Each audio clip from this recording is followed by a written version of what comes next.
உங்கள் நாட்கள் புதிதாகும் என்னும் இந்த நிகழ்ச்சிக்கு கர்த்தருடைய நாமத்தினாலே உங்கள் அனைவரையும் நாங்கள் வாழ்த்தி வரவேற்கிறோம். தேவன் நல்லவர், அவருக்கு காத்திருக்கிறவர்கள் வெட்கப்பட்டு போவதில்லை. அவருடைய கிருபை உங்கள் அனைவர் மேலும் என்றும் இருப்பதாக. ஆமென். இன்றைய நாளில் நான் உங்களுக்காக ஒரு வேத வசனத்தை வாசித்து தியானிக்க விரும்புகிறோம். அந்த வேத வசனத்தை நீங்களும் கவனித்து கேளுங்கள். அது உங்களோட வாழ்க்கையில் உங்களுடைய ஆத்துமாவை உயிர்ப்பிக்க வல்லமுள்ளதாக இருக்கிறது. அதனால் இந்த வசனத்தை விசுவாசிக்கிறவர்களுக்கு அற்புதங்கள் நடைபெறும்.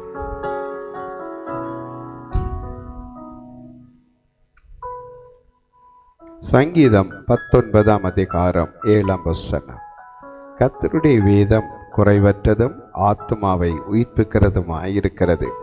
கர்த்தருடைய சாட்சி சத்தியமும் பேதையை ஞானியாக்குகிறதுமாய் இருக்கிறது. கர்த்தருடைய வேதம், அதாவது தேவன் மனுக்குலத்துக்கு இந்த பூமியில தான் நினைக்கிறது, தான் சொல்லுகிறது எல்லாவற்றையும் இந்த பரிசுத்த வேதாகமாக எழுதி அவர் எங்களுடைய கையிலே தந்திருக்கிறார். ஆதலால் நீங்கள் ஆண்டவராகிய இயேசு கிறிஸ்து எப்படி இருந்தார், என்ன சொன்னார் என்பதை அறிவதற்காக ஒரு பரிசுத்த வேதாகமத்தை நீங்கள் வாங்கி வாசியுங்கள். இதில் இருக்கிற வார்த்தைகள் ஆத்துமாவை உயிர்ப்பிக்கிற வார்த்தைகள், மனிதனுடைய சோர்வுகளை அகற்றுகிற வார்த்தைகள், சோர்ந்து போன மனுஷனை பலப்படுத்தி நிறுத்துகிற வார்த்தைகள், பாவத்தில் விழுந்து போன மனிதனுக்கு பாவ மன்னிப்பை தந்து அவனை மீண்டும் எழுப்பக்கூடிய வார்த்தைகள், மரண பாதையில் நடக்கிற மனிதனை மீட்டெடுக்கிற வார்த்தைகள். இப்படியாய் மனிதனுடைய வாழ்க்கையில் இருக்கிற ஒவ்வொரு பகுதிகளையும் உயிர்ப்பிக்கிற வல்லமை இந்த வசனத்துக்கு உண்டோ. இந்த வசனங்கள் ஆவியாயும் ஜீவனாயும் வல்லமையாயும் அக்கினியாயும் அது இருக்கிறது. இந்த வேத வசனங்கள் உயிருள்ளவைகளாக இருக்கிறது. ஒரு கதை புத்தகத்தில் வாசிக்கிற வசனங்கள் கதையை கேட்டுவிட்டு போறது போல இருக்கும். ஆனால் இது அப்படி கிடையாது. இது மனிதனை உயிர்ப்பிக்கிறது. இந்த வார்த்தை மனிதனுடைய வார்த்தைகள் அல்ல. இது இந்த வானத்தையும் பூமியையும் சமுத்திரத்தையும் அவர்களுள்ள யாவற்றை உண்டாக்கின ஒரே தேவனாகிய இயேசு கிறிஸ்துனுடைய வாயிலிருந்து புறப்பட்ட வசனங்களை இதிலே எழுதப்பட்டிருக்கிறது. இதிலே இந்த உலகத்தின் தோற்றம், இந்த உலகத்தின் முடிவு, இந்த உலகத்தில் நடந்து கொண்டிருக்கிற நடக்க போகிற ஒவ்வொரு காரியங்களும் திட்டமும் தெளிவுமாய் எழுதப்பட்டிருக்கிறது. அதன்படி அவைகள் இந்த உலகத்தில் நடந்து கொண்டிருக்கிறது. இன்றைய நாளில் மனிதனுடைய பிரச்சனை என்ன? சரீரம் பலனாய் இருந்தாலும் தைரியமாய் இருந்தாலும் மனிதன் சோர்ந்து போகிறான். உள்ளே மரித்தது போலவும் வெளியே உயிரோடு இருக்கிறது போலவும் இருக்கிறான். வேதம் சொல்லுகிறதே, உயிருள்ளவன் என்று பெயர் கொண்டும் நீ செத்தவனாயிருக்கிறாய் என்று. மனிதர்கள் வெளியிலே சிரித்தாலும் உள்ளே துக்கம், வெளியிலே அவர்கள் அழகாய் காணப்பட்டாலும் உள்ளே அலங்கோலமாயிருக்கிறார்கள். காரணம், அவருடைய ஆத்மா செத்து கொண்டிருக்கிறது. உள்ளே சமாதானம் இல்லை, உள்ளே நிம்மதி இல்லை, உள்ளே ஆறுதல் இல்லை, உள்ளே பலன் இல்லை. காரணம், பாவம் செய்கிற ஆத்மா சாகும் என்று வேதம் சொல்லுகிறது. பாவத்தின் சம்பளம் மரணம் என்றும் வேதம் சொல்லுகிறது. எல்லாரும் பாவம் செய்து தேவ மகிமை அற்றவர்கள் ஆனார்கள் என்றும் வேதம் சொல்லுகிறது. ஆகவே இந்த பாவம் மனிதனுடைய வாழ்க்கையில இருக்கும் வரைக்கும் அவனுடைய ஆத்மா செத்து கொண்டுதான் இருக்கும். அந்த ஆத்மா வாழ முடியாதபடி துடித்து துடித்து ஒரு மரண திகிலுக்குள்ள ஒரு மனிதன் வாழ்வது போல ஆத்மா கதறிக்கொண்டே இருக்கும். ஆதலால் வேதம் சொல்லுகிறதே, அவருடைய வசனம், வசனம் என்றால் யாரு, வார்த்தை என்றால் யாரு?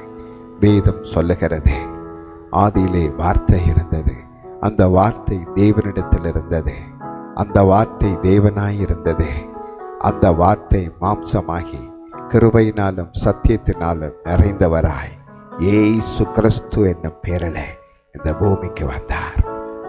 இயேசுதான் வார்த்தை. இந்த வேதத்தில் இருக்கிற வசனம், இயேசு சொன்ன வசனங்கள் எல்லாம் இயேசு தான். இயேசுவுக்கு என்ன வல்லமை உண்டோ அத்தனை வல்லமை இயேசு சொன்ன இந்த வார்த்தைக்கு உண்டோ.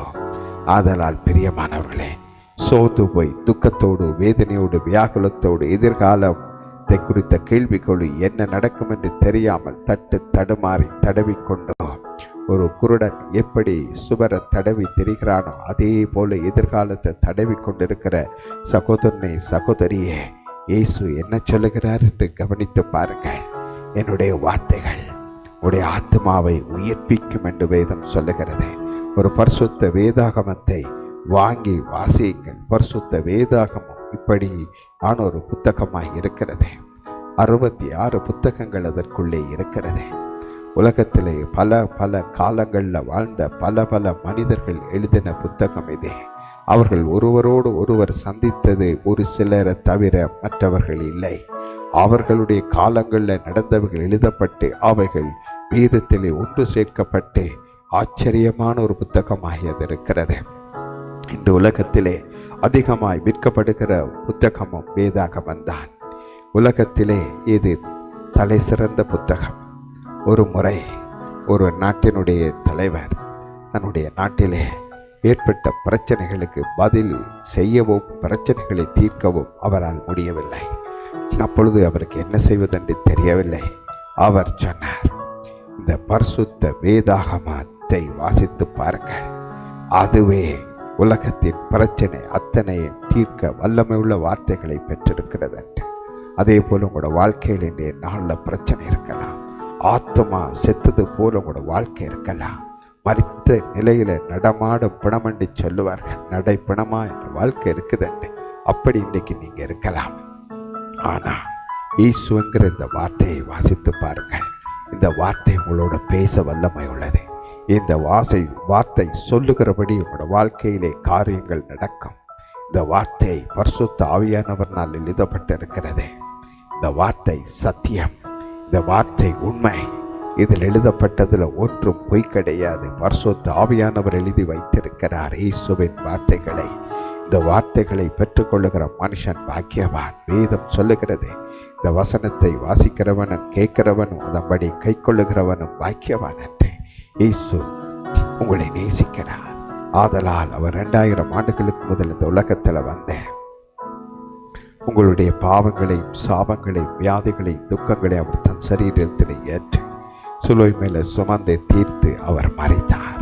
இயேசு உங்களுக்காய் மரித்தார். இயேசு உங்களுக்காய் சிலுவையில துடித்தார். இயேசு உங்களை நினைத்து உங்களுக்காய் சகல பாடுகளையும் சகித்து கொண்டு மரித்து அடக்கம் பண்ணப்பட்டு மீண்டும் 3ஆம் நாள் மரித்தேன், ஆனாலும் இதோ சதா காலங்களிலும் உயிரோடு இருக்கிறேன், மரணத்துக்கும் பாதாளத்துக்குமான திறவுகோள்களை உடையவராய் இருக்கிறேன் என்று அவர் திருவுளம் பற்றினார். அந்த இயேசு உங்கள் அன்பா இருக்கிறாரு. உங்களோட ஆத்மாவை உயிர்ப்பிக்க விரும்புகிறார். அவர் தம்முடைய ஆவி அனுப்பும் போது உயிர்ப்பிக்கப்படும் என்று வேதம் சொல்லுகிறது. பிந்தின் ஆதாமாகிய இயேசு உயிர்ப்பிக்கிற ஆவியானவரா ஆனார் என்று வேதம் சொல்லுகிறது. ஆதலால் இந்த இயேசுவுக்கு உங்களோட உள்ளத்தில் இடம் கொடுங்கள்.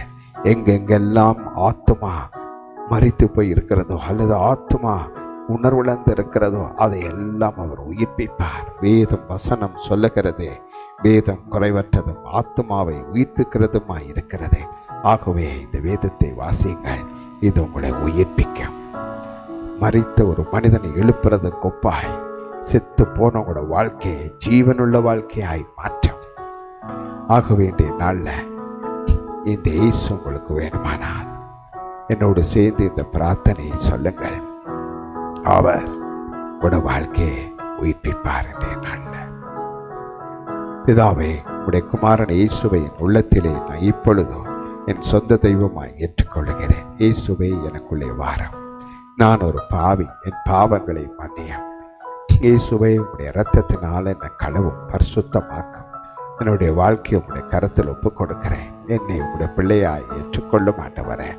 எனக்கு நித்திய ஜீவனை தாரும். என்னுடைய ஆத்மாவை உயிர்ப்பியும். என் ஆத்மாவை உயிர்ப்பியும்.